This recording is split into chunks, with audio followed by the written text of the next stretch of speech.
Hello mga guys, maggisa po tayo ng labong.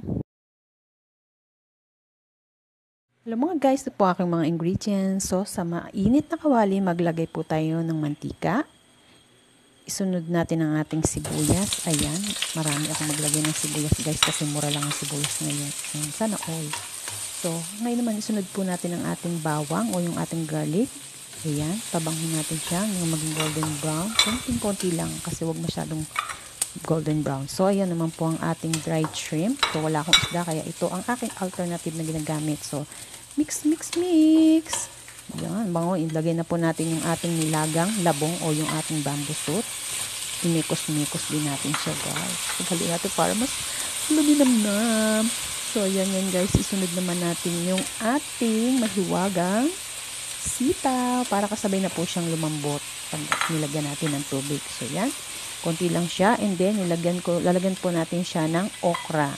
Yan. And then, lagyan po natin ng isang truck na tubig. Yan. So, yan. I-mix-mix po natin yan after. And then, lagyan po natin siya ng asin. And then, lagyan ko siya ng konting oyster sauce, pampalasa. And takpan natin siya pakuliin ng ilang minuto.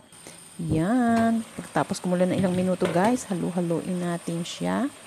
Ayan. Halu-haluin hanggang mahilo. And then, isunod na po natin yung ating, wala akong saluyot, guys, kaya ito ay tinatawag, ayan, kulitis po siya, guys. Kulitis. So, dito sa Taiwan, meron po niyan. So, ayan, mekos-mekos lang. Para lang siya nasa Pilipinas, di ba? Ang sarap. Ayan. Excited na akong kumain, guys. Amoy pa lang. So, takpan po muna natin siya ulit hanggang sa sila'y lumambot. Ayan. After ng ilang minuto, guys, ayan, luto na. Kain na tayo, guys. Ayan, ang sarap, guys. Salin na natin sa plate. Ayan. Thank you for watching, guys. Hope you like na nagustuhan nyo po ang isang simpleng recipe na isinare ko pong mali sa inyo. Thank you. God bless us all. Bye!